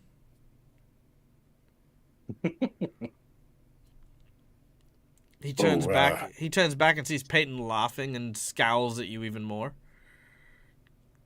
I just look at him and I just... Also, What just are you suggest you hoping look to out for. find in the pit? Good question. Pardon me. Yada yada yada. Make a diplomacy check. Oh yeah, Your Maro's so good at those. Okay, sorry. I will also let you go with a Sandpoint law, a perception check, or a society check, if you would like any of those. Well, it looks like my society and underworld lore are both 9, diplomacy of 0. Let me try a society check. I think that's my best option here. Or no, actually, perception would be my best if I can do that one. Nope, because Sandpoint. Oh no, yes, you can. No, yes, you can. Sorry, my apologies. Oh, okay. Yep. I thought I heard you say it, that's why. Sandpoint Okay. law, perception, and society. It was just cut off on the page. That's all. Okay. All right, perception. Hey, natural Yay! 20. All right.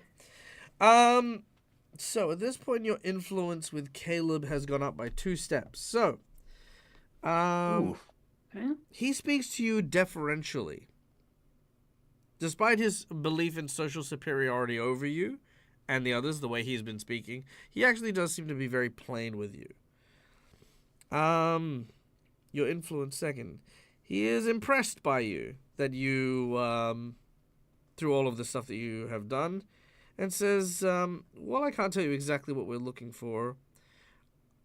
Perhaps there is some measure of respect we can offer each other for whatever we happen to be doing in the pit. He puts a cloth that has been folded over onto the table and slides it in your direction.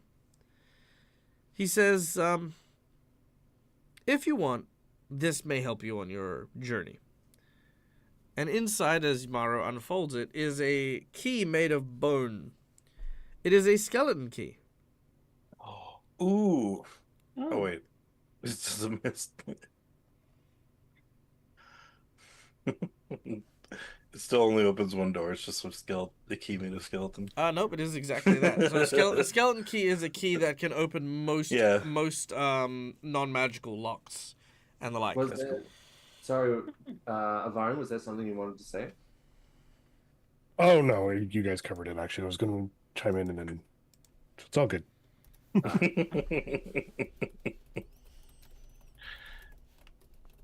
thank you. This is a valuable gift. All right. I hope you're careful when you go down there.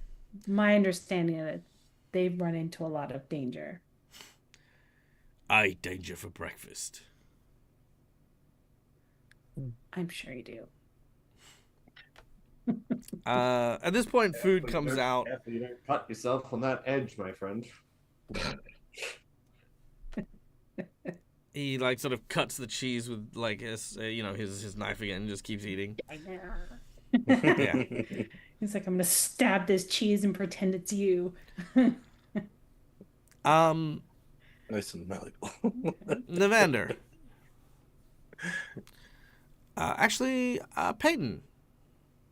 Huh? Arika looks to you, and as she does, she seems very soft-spoken as she says, Is it really true? Is the Sandpoint Devil truly dead? Well, seeing as we ran into a fake one in the pit and killed that, I would say so. That the one we fought in town is actually dead.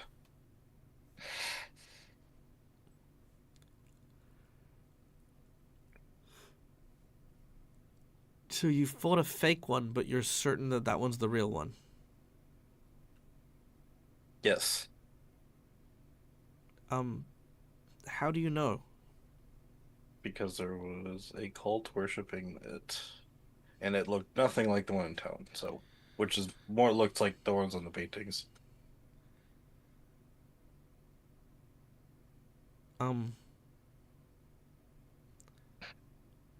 So because it looked like paintings? Look, I don't know what to tell you. I don't know either. I don't know why. I'm pretty sure I it don't. is dead. I don't know why you prefixed that with we've killed a fake already, so now we can't ever fall for fakes again. This is information you didn't need to give. Why are you undoing our good rep here? Okay, well that ends that conversation. She then whispers something to Adamar, who then whispers something to Cherdis, and they're all looking at you guys. Tomorrow morning, you will awaken to certain rumors that perhaps you have killed a fake Sandpoint devil. Before we separate from this group, can I tell if Erica seems to be there against her wishes? Like they're coercing her in some way, or is she just shy? She seems to be forced to do this, but not by these guys, if that makes sense. She's not like it's like the Scarnetti are never involved in anything good, and you can tell from Chartis as well that it's not a great group. But money is money, and she's being paid to do this thing, and she doesn't really like the team that she's in. She doesn't, appreciate where she's at currently. Which I think is what communicates a lot more than she's here in duress, if that makes sense. Yeah, I'm just kind of wondering if they had a hold over her, or if she was just like, this just sucks and these people suck, but, what can I do? Okay. Yeah, a little bit more like that. Paycheck's a paycheck. Yeah, exactly. Yeah. At this point, coming down the stairs is old Jebediah. Mr. Valdemar, I do declare, if it ain't a wonderful state of affairs for me to be able to make in your acquaintance, good sir. Caleb stands up and says, I don't believe we've had the pleasure. Ha, no, sir. If you had, trust me, you would remember it. The name's Jebediah. Jebediah Farnsworth. Ah, I heard of you. The man from Cheliax, yes? That is right. I am a man born and bred under the Thrune Empire. Lord save her great magistric Imperius. And, what brings you to Sandpoint? Oh, this thing, that thing. I always tend to go where there's money I can smell, and I smell money all over this town. But, it's not what I smell when I come to your table, now is it, Mr. Valdemar? After all, I've been taking notice at how you've been treating some of these fine, upstanding heroes, and I must say, the disrespect that you seem to be lathering up here is thicker than the cheese that man is shoving down his gullet. Church is like,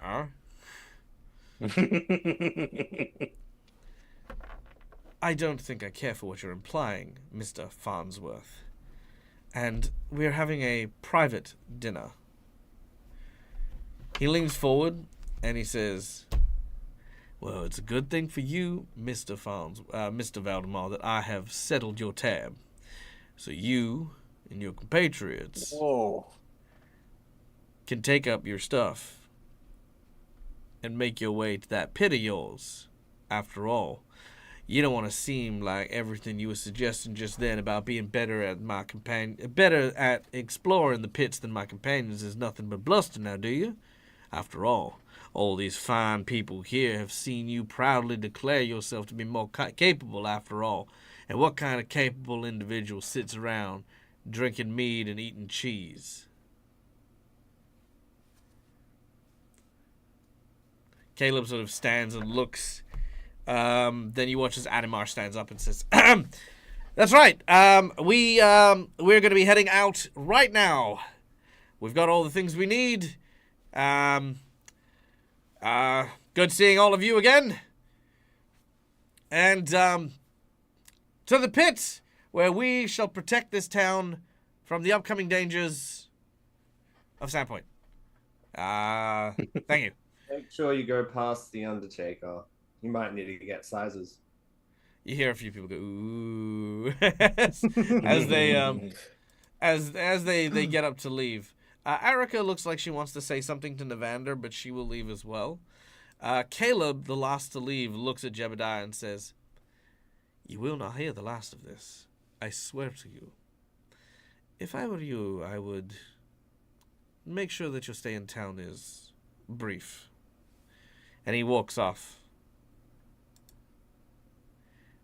Jeb then takes a long drawer out of his cigar and he says, "My God, I swear to God, folk like that, any more wind inside of them, you could strap a basket to them and take off to the sky. Who invites you to dinner and doesn't? I mean, after all, who invites a fine group such as yourself to dinner and doesn't even take your orders?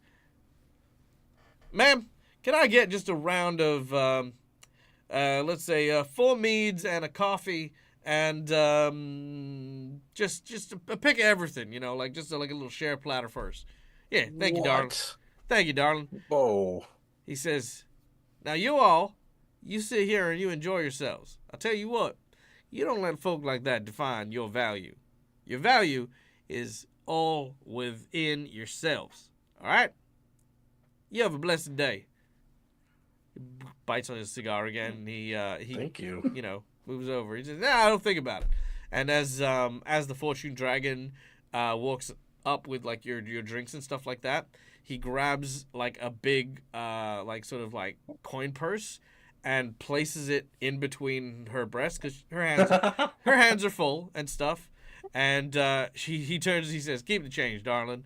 And you watch as the dragon sort of like actually blushes a little bit, like, "Fuck, that was smooth." Okay. And yeah, the dragon then, you know, sort of puts down your drinks and stuff like that, with Westonson you getting the cup of dark roast coffee. Excellent. I find it funny Morrow has no clue this is a dragon. Yeah, that's true. No That's true. idea. All right. She just thinks her. The encounter with Jeb was... Oh, sorry, not Jeb. The encounter with Valdemar was interesting, but you're fairly confident you will not... It's not the last you've heard of them. However, it does give you a little bit of reprieve. You now know that at the very least, someone else is attending to the pit if you guys wanted to continue looking into the chopper. Or you can go to the pit. Oh, yeah. And maybe the axe is in the pit now. yeah, it's up to you guys. But all right, this is where we're at. This gives us time to, if we want to stay a week in town for a college thing. Maybe. I think that was the thing, right? That was the week, like, we get a... I think it was a weekend, wasn't it? Yeah, it was a weekend weekend diploma. Oh, I thought it was a week. Yeah. Like a full week, okay. No, weekend. Gotcha. That is way better.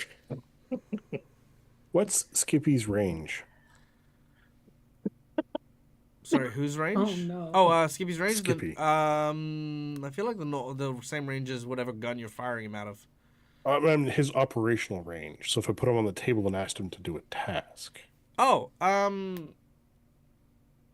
I'd say the same thing. Same, whatever range the gun he was fired out of.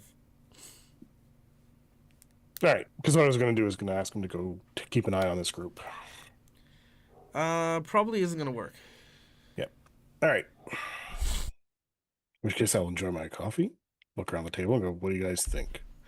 Are we going more into the killer, or are we heading down in to find the next?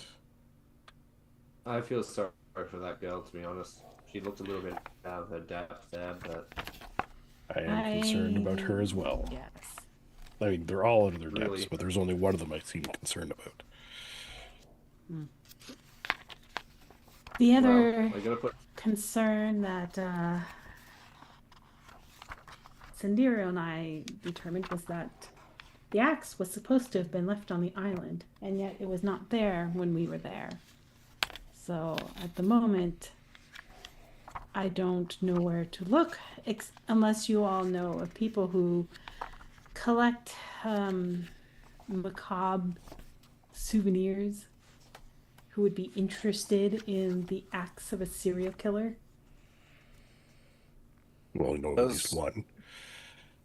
Does Sandpoint have a, what's the word? Like an antique shop? Yes. Maybe someone found it and sold it to them. We could always go check. Well, young Scarnetti boy was collecting trinkets of the chopper. The individual with a red cloak we've seen pop up numerous times, particularly over on the island where the axe could have been found, would be another lead. I suspect one of those would have more provenance than a random antiquities shop. True. Yeah, I would agree. I don't think the average person would be interested in something like this. It would definitely be somebody who likes to collect such oddities with stories. And since it's simply a hatchet, which one could find at the local blacksmith, it's not of any particular age or design or note. I don't think anyone would pick it up and try to sell it off as anything. No, the person who has it knows what they have. Daryl, did you say you had a spell that could help maybe find it too? Well, that was a question for Dag after the last session. I don't know if you looked at it, Dag. Refresh my memory. I believe it was locate. Oh, Locate object, I think you said. no, just locate. Yeah, yep. You can use the locate spell. It's something you need to be familiar with. Given you've not seen it, you won't be able to use it. But didn't we see it when we fought him with the axe? Because he was holding on to the axe. Because that's no. You need to It was actually. a spectral one. Oh, well, that's what was we like were wondering is ghostly if you could version. see it based on the image. But yeah. Okay. Well, I have to agree with Evander. I am torn about whether or not we continue looking into this or spend the next day traveling after those young whippersnappers that are going to get murdered in the pit.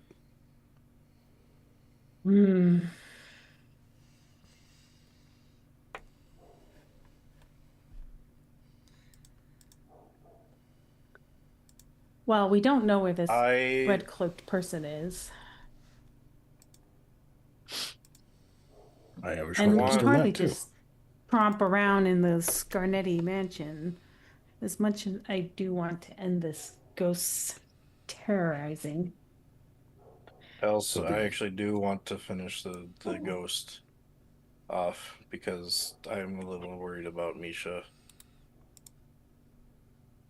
So the red-cloaked individual could potentially be a number of people. Could be one of the guardsmen that we saw at Misha's body that was donned in a red cloak. It could potentially be the young rat folk individual that moved into town, which we've seen with a red cloak. Those are two possibilities. As for the Scarnetti mentioned, we have a father who is concerned on his son's fascination, which we could simply ask for him to look around for the hatchet within the manor, and we wouldn't have to sneak around. There are avenues that allow us to get to all of these things without having to make a big disturbance. Yes. Did the sheriff say anything else about the axe? No, but the handkerchief that had blood on it had a monogram on it. The sheriff and the guards who were around this thing on the island seem completely terrified, which is why they've banned people from going to the island. Those are not guards, they're militia. Yeah. But they were quite terrified at receiving an injury by the axe while there, which is why they left it. And of course, we were able to determine it's not there. So no, it was somebody who sought it out, which at this point just seems to be two of the individuals. So that's me making kind of a leap. That is potentially three. That was a red M monogrammed on that handkerchief, wasn't it, Dag? Yes, I think so. Was it? That was a Scarnetti. Yeah, I think it was a like the family. Yeah, it was. I think right. it was, I think it was the family logo. So it would have been an S. No. S. Yeah. Because we noticed it on the handkerchief that was around the stoot part that we Yes, right. Yeah. So my impression would be to go talk to the elder Scarnetti and have him look into his son first. Yeah. And we don't have time to follow all of these clues, to follow all of these leads. Well, No. I don't see that we really have any other than one solid lead. Just chasing around people who are wearing red cloaks doesn't seem very efficient. A short I individual that was stooped with a red cloak. might have an idea on how we can gain information faster. Not a Split up. great one. No. Well, Oh. if you wish, Peyton, you can go in that direction. Everyone else can go in that one. But Oh. I was thinking, there's someone in town who has, as far as I'm aware, great investigative services already. Someone who keeps an eye on the town. Someone we've encountered before. The Fortune Dragon? You're a griffin? The vigilante. We haven't even found her in the found them in the first place. Like, That's because you're looking. Well, I don't want to say wrong, but there are perhaps more beneficial avenues in getting into contact with whoever they are.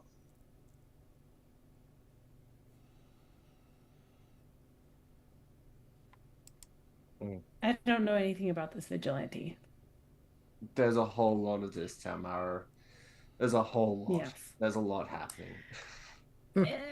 What is the quick lore of the pit? Because she keeps hearing people say the pit, but she knows nothing about what the pit is, what it was, why is it called the pit? You want to learn about the Yes. pit? Yes. A little lore dump from Morrow what the pit is. I lean back in my chair with a coffee as if Evander's now going to spend the rest of the night talking about the pit. I even signal for the Fortune Dragon to bring over another plate of food because I'm settling in for a while. He is, and you are. So, what you would know about the pit. The pit is a mysterious open shaft in the heart of the rocky escarpment known as the Devil's Platter, located about 2 miles southeast of Sandpoint. The safest route to the pit is the old Lost Coast Road, with south of Cougar Creek, then to follow that road past the Trennell's Farm and the Sal Farm along the eastern West Wishes Trail, but upon reaching the Wishes Trail to head north up the plateau itself. It is a rough but climbable passageway there, with the pit being then a half a mile north of that climb itself.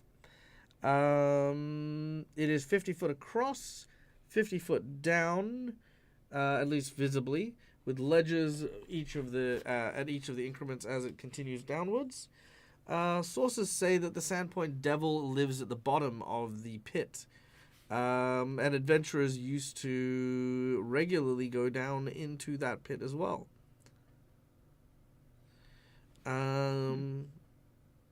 Make a society check real quick. Ooh, okay. Skittles. Society. Not that great. 19. 19? Yes, there is.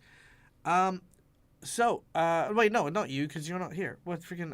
I meant like Nevander, because Nevander's the one telling all the stuff. Why did you roll? Check us. I'll sit there between munches of food. Can every time roll from here, or is it just something I have to roll society, or can I roll a law Sandpoint to get? Law Sandpoint will be fine. Yeah. Like I said, I've used all my luck this month. I don't have any. No, it's fine. You do have a hero point if you want to use it, but otherwise, no. As I'm sitting there munching and drinking my coffee, as Devander's talking, can I fill in any empty spots? In other words, aid him in his telling of the story. An aid will not help unless you are a master in Sandpoint law or society. Nope. Yeah, I didn't think so. All right. In addition, You say that in your exploration of the pit, you have found goblins, you have found Darrow, you have found a couple of sumo wrestling trolls, you have found these strange sort of globule ooze-like creations that seem to share a kind of hive mind kind of mentality. You have found a cult of the Sandpoint Devil, which you have dispatched. You have found a cloning facility where they made versions of yourselves, which have now been spread around the town, including, of course, whatever his Is name that- Win. was. His No name. win. No No Win? one. Yep. No win. Including Nowin, who is a clone of Peyton. Yeah, not my brother. Have yet to have met. You have yet to have met the Westonson, Titus, and Navander clones. There was also Drider. Yes, Those there's there's also a clones Drider. of you. Yeah, And there's also my precious. Yeah, there was also a whole thing that I'm not really sure what happened to it. Oh yeah, didn't we meet a guy wrapped in cloth? He gave me his ring of ventriloquism. That was the the mummy. One of was the, he made of worms? The guy made of yeah. worms? One of the architects of the pit. Yeah, They got bound. Yeah. yeah.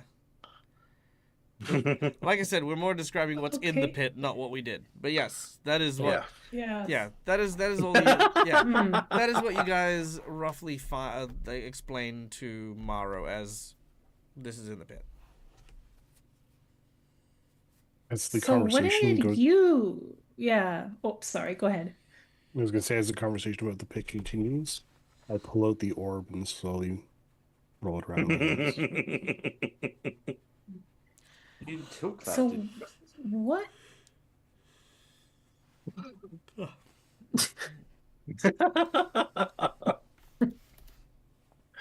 Okay. And so why do you need to go back That'd be there?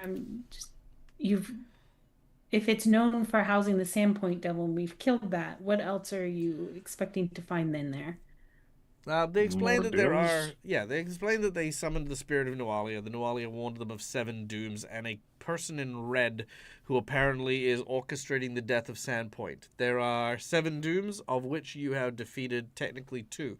The first being Rip Nugget, the former lieutenant of Nualia, who was risen as a grave knight, who tried to use a revived ghoul army of goblins in order to try and attack Sandpoint, but you managed to kill him before that plan could get off. You've then killed the Sandpoint Devil. You don't know what the other dooms are yet, but you're hoping to continue investigating so that you can find out.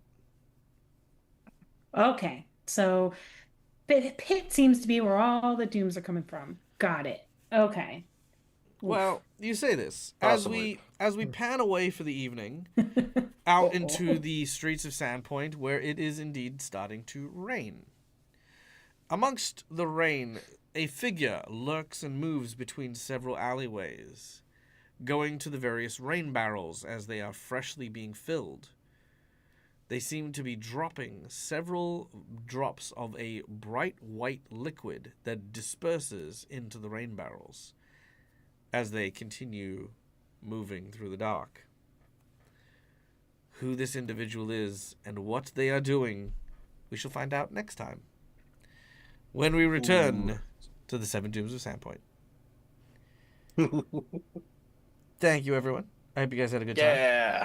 That was fun. Yeah. Yeah, it was a lot of Lots fun. Thank you to everyone who donated to the channel, who helped me towards the DAG survival check. We are now at 75%, which is absolutely amazing.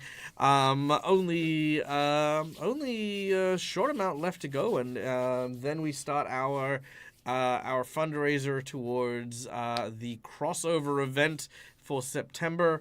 For October, my apologies. The crossover event for October, so very, very keen for that. But guys, thank you so much for listening. Thank you so much for watching. My name is Michael. I'm the Dead Aussie Gamer. This is my place. This is my face. You can find it here a number of times during the week. Our next session is on Sunday morning for Pray for Death, so tune in for that one as well, which is where a group of assassins is trying to... a group of assassins is running from a T-Rex that is rampaging through a casino. That's currently that. Then we have Gatewalkers, which is a group heading into a demon-infested land in order to try and defeat a psychic whale. And Curse of the Crimson Throne on Monday for a rebellion battle against a 7 deadly sins inspired devils. And the group is currently facing off against the Lust Devil. So there's that. So yeah, tune in for those things. And of course, lastly but not least, on Wednesday we have the final episode of Reign of Winter potentially. So we are at the end of Reign of Winter. Really? So yeah, that is something to check out as well. So go and check that out. That's gonna be a lot of fun. And again, thank you for listening. Thank you for watching. We hope you guys had an amazing time. As always, stay safe, stay wonderful, be kind to each other because why the fuck not? It's free. And until we meet again. Game hard, or die trying. Good night, folks.